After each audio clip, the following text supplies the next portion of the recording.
혹시 나스닥백을 따라가는 ETF 들고 계세요? 그렇다면 이번 주 여러분 계좌에서 조용히 벌어질 일이 하나 있어요.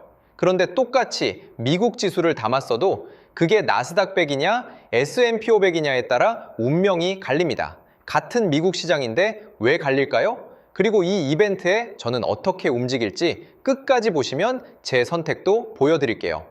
오늘은 딱 3가지만 풀게요.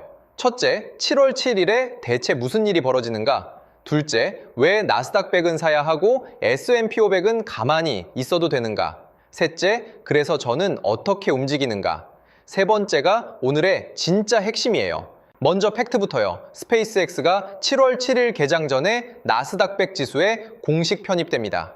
6월 12일에 상장했으니까 딱 15거래일 만에 편입 자격을 채운 거예요. 원래 이렇게 빨리 들어오는 경우는 거의 없었어요. 원래 신규 상장 종목은 지수에 들어오려면 몇 달을 기다려야 했어요. 그런데 나스닥이 얼마 전에 룰을 바꿔서 이제는 대형 상장사라면 상장 15거래일 만에 초고속으로 편입될 수 있게 됐어요. 조건은 시가총액 상위 40위 안에 드는 것. 스페이스X는 시총이 약 2조 1000억 달러라. 이 조건을 그냥 가뿐히 넘겼습니다. 그럼 지수는 스페이스X를 얼마나 사야 할까요? 여기서 유통 물량이 등장해요. 스페이스X가 실제로 시장에 풀어놓은 유통 물량은 전체의 4.3% 뿐이에요. 그런데 지수는 이걸 3배로 부풀린 12.9%로 쳐서 계산합니다. 유통은 4.3%인데 지수 반영은 12.9%. 이 3배 승수라는 게 뭔지, 왜 있는 건지 헷갈리실 텐데 바로 이어서 쉽게 풀어드릴게요. 승수라는 게 좀 헷갈리죠? 쉽게 풀어볼게요. 원래 지수는 시장에서 실제로 살 수 있는 주식, 그러니까 유통 물량을 기준으로 비중을 매겨요. 창업자가 꽉 쥐고 안 파는 주식은 어차피 못 사니까 빼는 거죠. 그런데 스페이스X는 유통이 4.3%밖에 안 돼요. 이걸 원칙대로만 넣으면 시총이 2조가 넘는 회사인데도 지수에선 존재감이 거의 없어져요. 그래서 나스닥은 이런 규칙을 뒀어요. 유통이 33% 미만인 종목은 그 유통 물량을 3배까지 쳐준다. 그래서 4.3%가 3배인 12.9%로 인정받는 거예요. 유통이 적다고 이런 초대형 회사를 지수에선 너무 작게 잡으면 안 되잖아요. 그걸 막으려는 보정인 셈이죠. 그렇다고 시총을 통째로 넣으면 펀드가 감당 못할 만큼 사야 하니까 그 중간에서 절충한 거예요. 결과적으로 비중이 3배로 커지니까 펀드가 사야 하는 물량도 그만큼 늘어납니다. 비중은 1%도 안 되는데 이게 왜 큰일이냐? 이 지수를 따라가는 돈이 8천억 달러가 넘거든요. 그래서 비중이 아무리 작아도 기계적으로 사야 하는 금액은 수십억 달러가 됩니다.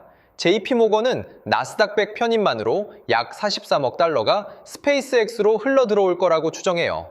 정리하면 이런 그림이에요. 첫째, 나스닥백을 따라가는 지수 펀드가 7월 6일 마감 후부터 스페이스X를 기계적으로 사들입니다.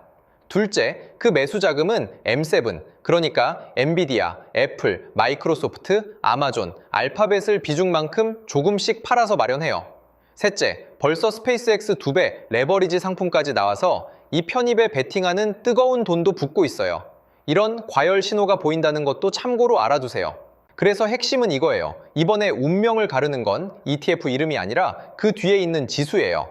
나스닥백은 이번에 스페이스X를 강제로 편입해요. 반면 S&P 500은요. 상장한 지 12개월은 지나야 하고 회계 기준으로 흑자까지 내야 하는 요건이 있어서 스페이스X는 빨라야 2027년에나 편입을 논의할 수 있어요. 같은 미국 대형주 지수인데 룰이 달라서 이번엔 완전히 다른 길을 가는 거죠. 자, 그래서 여러분이 확인할 건 딱 하나예요. 내 ETF가 어느 지수를 따라가느냐? 나스닥백을 따라가는 QQQ, QQQM, 그리고 레버리지인 TQQQ, QLD를 들고 있다면 이번 강제 매수와 대장주 소폭 매도의 영향권 안에 있는 거예요. 주의 깊게 보셔야 해요. 반대로 S&P 500을 따라가는 SPY, VO, IVV, SPLG를 들고 있다면 이번 편입과는 당분간 상관이 없습니다. 그런데 여기서 김칫국은 마시지 마세요. 강제 매수가 있다고 해서 주가가 반드시 오른다는 뜻은 절대 아니에요. 이건 이미 다들 아는 예고된 이벤트거든요. 소문에 사서 뉴스에 판다는 말처럼 정작 편입일에 힘이 빠지는 경우도 흔해요. 게다가 비중 추정치도 소스마다 제각각이고 스페이스X는 작년에 49억 달러 순손실을 낸 회사예요.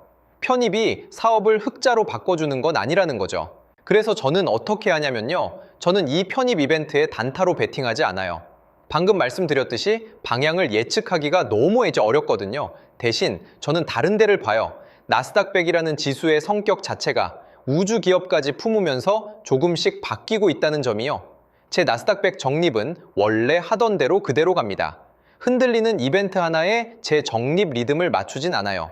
다만 저유통 승수 같은 룰이 앞으로 지수를 어떻게 바꾸는지는 계속 지켜볼 생각이에요. 자, 오늘 딱 하나만 기억하세요. 운명을 가르는 건 ETF 이름이 아니라 그 뒤에 있는 추종 지수예요.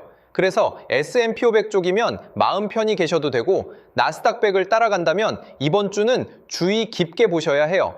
이번 편입에 베팅하실 건가요? 댓글로 알려주시고 구독과 좋아요도 부탁드려요.